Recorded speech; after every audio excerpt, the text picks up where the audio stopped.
we have lost 6 decades.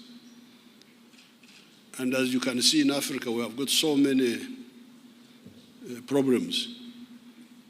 The collapse of state authority in so many countries. This is not accidental. This is really, this was inevitable and it was predictable. But now, I can see that people are beginning to,